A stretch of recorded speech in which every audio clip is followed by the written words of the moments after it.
All right, welcome back, Focus Learners, to another explainer. Today, we are looking at something truly special.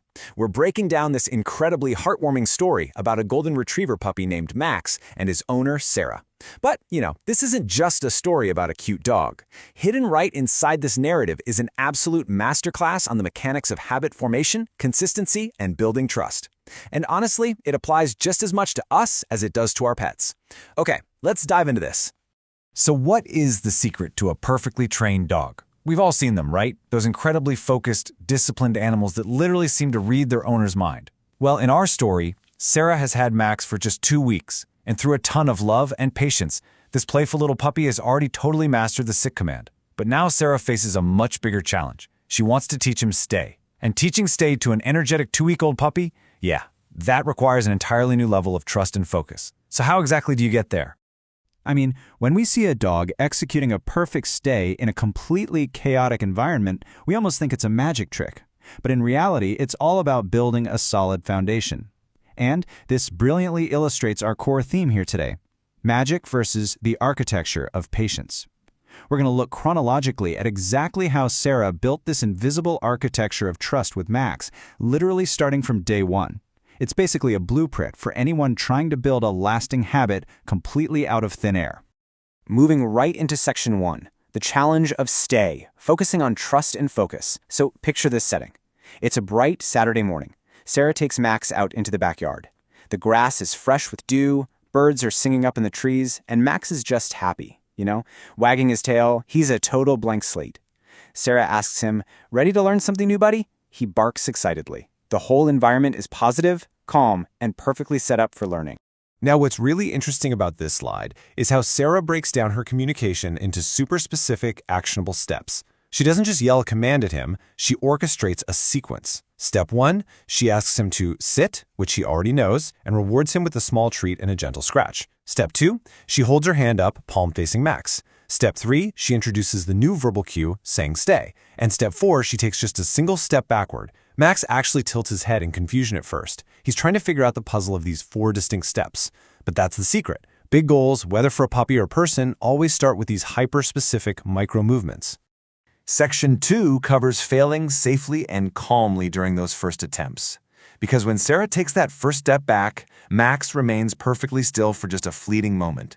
But he's a puppy. Unable to resist, he breaks the position, jumps right up, and runs straight toward her. Now, this is the absolute critical moment.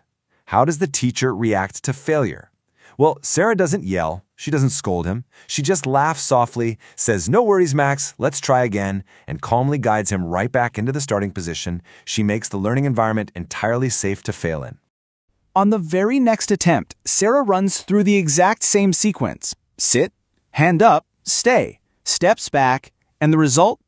Exactly 2 seconds of stillness before Max happily runs toward her again. Just 2 seconds. But instead of being frustrated that he didn't stay for like a whole minute, Sarah smiles and says, "That's progress, buddy." And this is absolutely crucial. Recognizing and validating even the smallest fraction of progress is exactly what fuels the continuation of a new habit. Which brings us to section 3, the 5-minute blueprint, looking at micro habits in action. Because here's the thing. Sarah recognizes that patience and obedience aren't innate traits that a puppy is just magically born with. They have to be systematically built brick by brick. So after that Saturday morning, she implements a strict yet completely manageable framework to shape Max's behavior. Over the next few days, Sarah and Max practice their stay sequence 3 times every single day. Once in the morning, once in the afternoon, and once in the evening. This consistent repetition is totally key here. She isn't doing these exhausting hours-long boot camps, no way. She's integrating the habit seamlessly into the natural rhythm of their daily life. And the magic number behind that timeline? It's 5. Each of those 3 daily sessions lasts for exactly 5 minutes.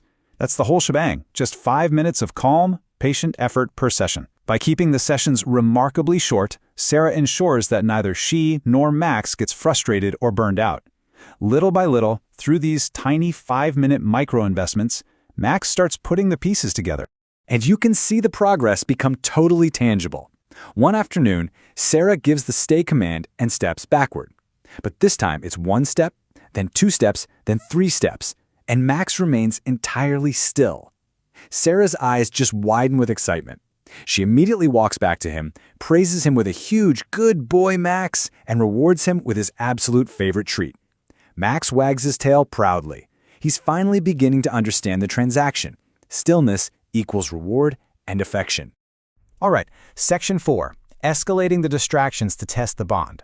So the crucial point is, as the days pass, Sarah knows she can't just keep doing the same 3 steps in a quiet yard forever.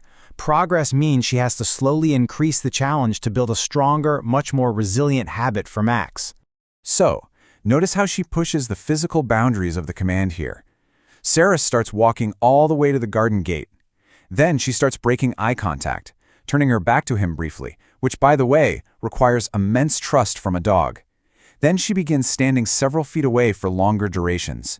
And every single time Max successfully holds the stay through these new variables, he earns heavy praise and affection. But physical distance is really only half the battle. Then come the environmental distractions. One evening, Sarah walks across the yard, leaving Max in a stay. And the backyard just comes alive. A squirrel runs right across the fence. Birds are loudly chirping. The wind is rustling the leaves. For a golden retriever puppy, a squirrel on a fence is basically an irresistible siren song. Actually, scratch that. It's more like the ultimate test of willpower. But Max remains perfectly still. His incredible focus completely overrides his instincts. When Sarah releases him with a come, she hugs him tightly, telling him he's just amazing. Now for Section 5, the ultimate barbecue test, the absolute climax of our story. All this micro-habit training, the 5-minute sessions, the squirrels, it literally all leads to this. Weeks later, Sarah invites her friends over for a backyard barbecue. The environment is totally uncontrolled. Friends are everywhere, food is sizzling on the grill, children are running around playing. It is for sure the ultimate high-stakes distraction environment for a dog. So, Sarah decides to show her friends what they've been working on. She tells Max to sit. He sits. Stay. She walks several feet away, and Max didn't move. No way. People are watching in total amazement. Children are laughing right next to him. Someone literally drops food nearby, and we all know exactly how a dog usually reacts to dropped BBQ. But Max stays exactly where he was instructed to be. After a few tense, super impressive moments, Sarah finally smiles and gives the release word, "Come." Max races toward her with absolute joy, and the entire crowd just erupts in applause. One of the neighbors exclaims, "What a well-trained dog." Now to the neighbor, it looks like an instant miracle, right? They are seeing the final product, that illusion of magic we talked about at the very beginning of this explainer. Section 6, the architecture of patience, and the broader lesson we can all take away. Let's kind of slow down for a second here. Later that evening, after all the guests have gone and the sun is painting the sky orange and pink, Sarah and Max are sitting peacefully on the porch. She gently strokes his soft fur and whispers, "Thank you for trusting me, buddy." Max rests his head on her lap and just closes his eyes. When the neighbor had praised Max earlier, Sarah had smiled and delivered the core philosophy of our entire explainer. She said it wasn't magic, it was patience, trust, and practicing just a few minutes every day. You see, Max didn't just learn a physical command. Through this specific, steady architecture of patience, he learned how to listen, how to really trust his owner, and how they could grow together. Which brings us to our final thought for today. The exact same mechanics of trust, repetition, and micro-habits that taught a hyper puppy to ignore a dropped hot dog can absolutely be applied to our own lives. Max learned to stay by putting in the work. So what could you master with just 5 minutes of patience a day? Think about it. Thanks for joining me on this explainer, and I'll catch you on the next one.